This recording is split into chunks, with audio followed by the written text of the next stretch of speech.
हर पल आपके साथ। नमस्कार, हर पल न्यूज देख रहे हैं आप और मैं हूं आपके साथ मिर्जा साहिल बेग। राजस्थान और गुजरात के बुलेटिन की शुरुआत करेंगे, लेकिन एक नजर हेडलाइंस पर। इलेक्शन मोड में गुजरात बीजेपी प्रदेश चुनाव की बनाई समिति अनुशासन समिति की भी की घोषणा। एलआरडी और पीएसआई भर्ती में घोटाला, अभ्यर्थियों के साथ 15 लाख रुपए का घोटाला, पुलिस की गिरफ्त में 2 आरोपी। राजस्थान में कड़ाके की ठंड, कई जिलों में हो रही बारिश कोहरे और सर्द हवाओं ने बढ़ाई ठंड। जयपुर अजमेर नेशनल हाईवे पर हुआ हादसा, ट्रक का ब्रेक फेल होने से हुआ हादसा, पोल से टकराया ट्रक। चलिए अब रुक करते हैं खबरों की ओर। गुजरात में कोरोना के नए मामले 25,000 के करीब पहुंच गए हैं और एक दिन में कोरोना के मामले 4,000 से 5,000 तक बढ़ने से सरकार सख्त पाबंदी लगाने लगी है। नाइट कर्फ्यू के साथ साथ एसओपी का 22वां कार्यकाल समाप्त हो रहा है और जिसके बाद मुख्यमंत्री आवास का राज्य सरकार की ओर कमेटी की बैठक हुई और कोर कमेटी की बैठक के बाद सरकार ने 10 शहरों के अलावा 17 नए शहरों की रात का कर्फ्यू लगा दिया है और मुख्यमंत्री ने उच्च सकारात्मकता अनुपात वाले 17 शहरों को रात का कर्फ्यू लगाया है। मुख्यमंत्री ने कोरोना संक्रमण के उच्च सकारात्मक अनुपात वाले 17 शहरों को स्थानांतरित किया और अंकलेश्वर में भी 22 जनवरी से रात 10 बजे से सुबह 6 बजे तक नाइट कर्फ्यू लागू करने का फैसला लिया गया है। गुजरात में विधानसभा चुनाव नजदीक आ रहे हैं, ऐसे में भाजपा की ओर से चुनाव की तैयारियां शुरू कर दी गई हैं। शुक्रवार को भाजपा ने 14 सदस्यों की प्रदेश चुनाव समिति की घोषणा की है। इस समिति में रूपाणी सरकार के 4 मंत्रियों को शामिल किया गया है, जिसमें विजय रूपाणी, नितिन पटेल, भूपेंद्र सिंह चूड़ासमा और जसवंत सिंह भाभोर को शामिल किया गया है। इसके अलावा 12 कोर ग्रुप के सदस्य भी घोषित किए गए हैं। मुख्यमंत्री भूपेंद्र पटेल को दोनों समितियों में शामिल किया गया है। 14 सदस्यीय चुनाव समिति प्रत्याशियों का चयन करेगी। आगामी विधानसभा चुनावों में गुजरात के उम्मीदवारों के टिकट तय करने के लिए सदस्यीय बोर्ड का एक पैनल बनता है। इस पैनल द्वारा सेंस प्रतिक्रिया के बाद तय किए गए उम्मीदवारों के नाम केंद्रीय संसदीय बोर्ड को भेजे जाते हैं। उसके बाद बीजेपी में उम्मीदवार का टिकट फाइनल हो जाता है। अब अगले विधानसभा चुनाव के लिए भी भाजपा में 14 सदस्यों की यह समिति उम्मीदवारों की राय लेगी। भाजपा ने 4 सदस्यीय अनुशासन समिति की भी घोषणा की है। गुजरात के पाटन जिला के राधनपुर विधायक रधु भाई देसाई ने 22 जनवरी को सामुदायिक स्वास्थ्य केंद्र बाराही में 500 एलपीएम पीएसए ऑक्सीजन प्लांट का उद्घाटन किया है, जिसमें फाल्गुन पांचाल, डॉक्टर जयेश पांचाल, मामलादार, तालुका पंचायत अध्यक्ष, तालुका पंचायत सदस्य समेत तालुका नेता और कई कार्यकर्ता बड़ी संख्या में उपस्थित रहे हैं। गुजरात से प्रवीण योगी की रिपोर्ट।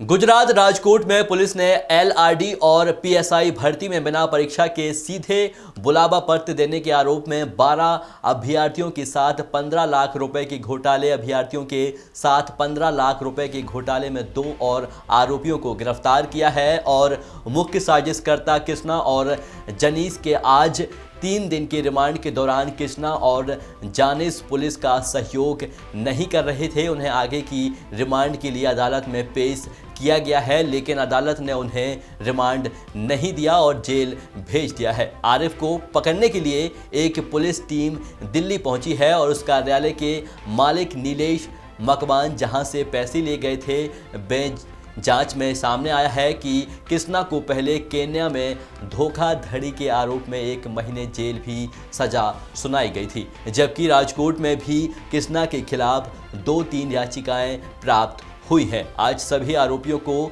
जेल में डाल दिया गया है। और गुजरात से प्रशांत गोस्वामी की रिपोर्ट।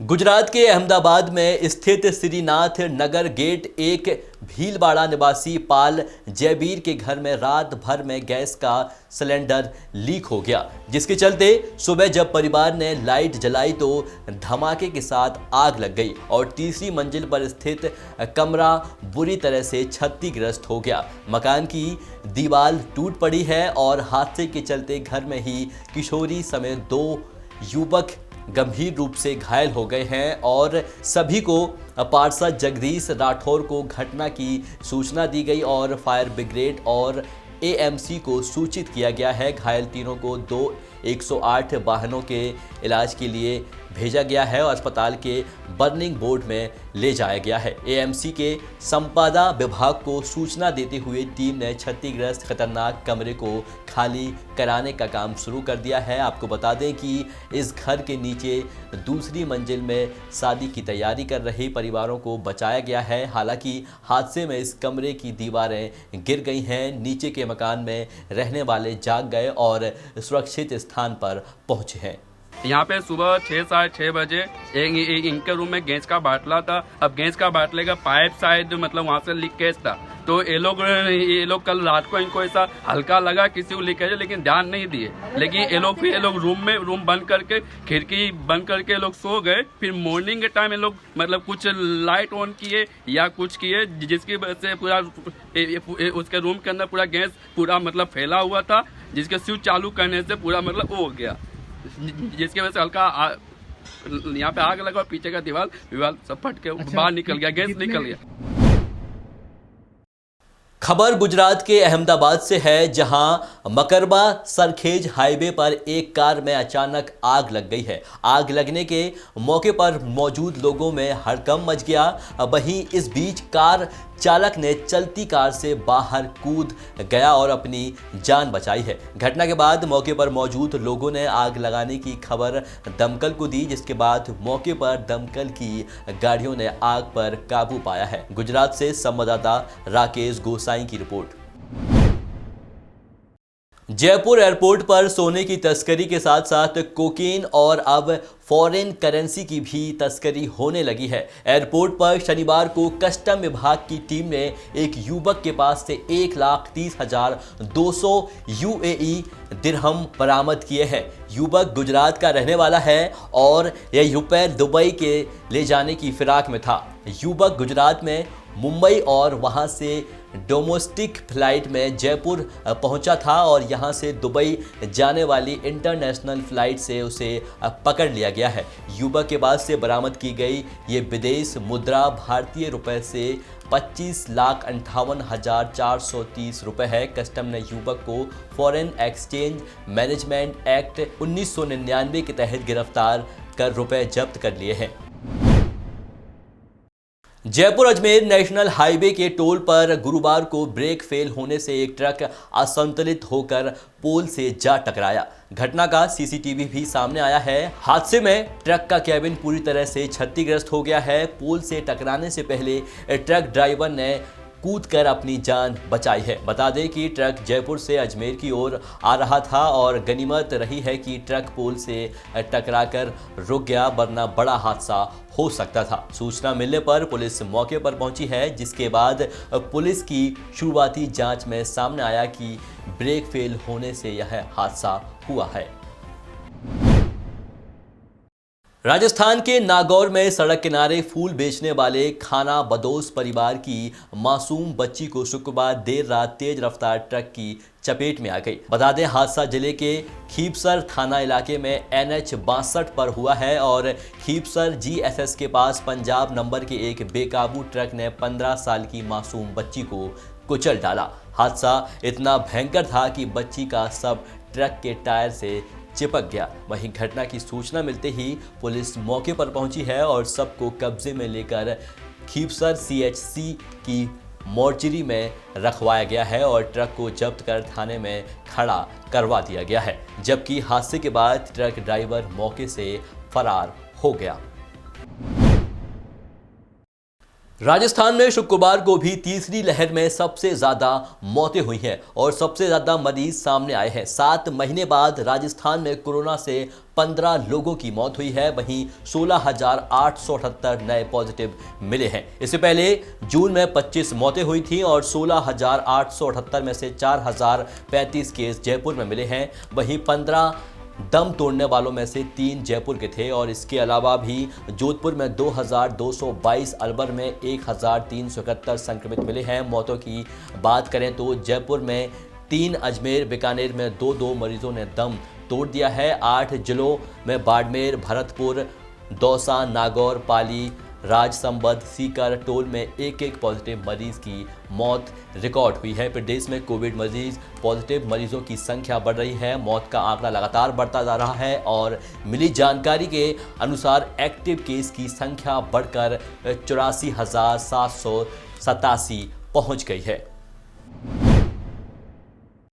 राजस्थान के जयपुर, बीकानेर, अजमेर, भरतपुर संभाग के 12 से ज्यादा जिलों में बीती रात बारिश हुई। राजधानी जयपुर में देर रात बिजली कड़कने के साथ कई इलाकों में तेज बरसात हुई है और बारिश रुक रुक कर सुबह तक होती रही है। जयपुर में पिछले 12 घंटे के दौरान 8 mm से ज़्यादा पानी बरसा है, जो जनवरी के महीने में एक दिन में हुई बारिश का पिछले 4 साल का सर्वाधिक बारिश का रिकॉर्ड है। उधर मौसम विभाग ने अगले 3 दिन अब प्रदेश में घना कोहरा छाने की बात कही है और इसको लेकर जयपुर, अजमेर, बीकानेर, भरतपुर संभाग के जिलों के लिए येलो अलर्ट जारी किया गया है। शनिवार सुबह 11 बजे तक कई हिस्सों में सूरज नहीं निकला और मौसम के यू टर्न के बाद सर्दी फिर बढ़ गई है। हालांकि किसानों के लिए यह राहत भरी खबर है, लेकिन गेहूं, सरसों, चने जो कि फसलों में सिंचाई का इंतजार कर रहे हैं, किसानों को अब सिंचाई करने की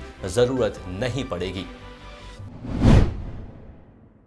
राजस्थान का आधा हिस्सा घने कोहरे की चपेट में है और धुंध की वजह से 50 मीटर से ज़्यादा दूर कुछ नज़र नहीं आ रहा है। मौसम विभाग का कहना है कि 5 साल बाद राजस्थान में विजिबिलिटी 50 मीटर तक घट गई है और सीज़न में ये पहली बार हुआ है कि जब प्रदेश में ज़्यादातर शहरों में न्यूनतम तापमान 10 डिग्री से कम चल रहा है। और मौसम विभाग के मुताबिक राजस्थान के कुछ हिस्सों में अगले 2 दिनों तक कड़ाके की ठंड पड़ेगी। और आपको बता दें कि राजस्थान के माउंट आबू में इस वक्त की बर्फ पड़ रही है और वहीं माउंट आबू में पारा -डिग्री से भी नीचे चला गया है। अभी के बुलेटिन में बस इतना ही। देखते रहिए हर पल न्यूज़। नमस्कार।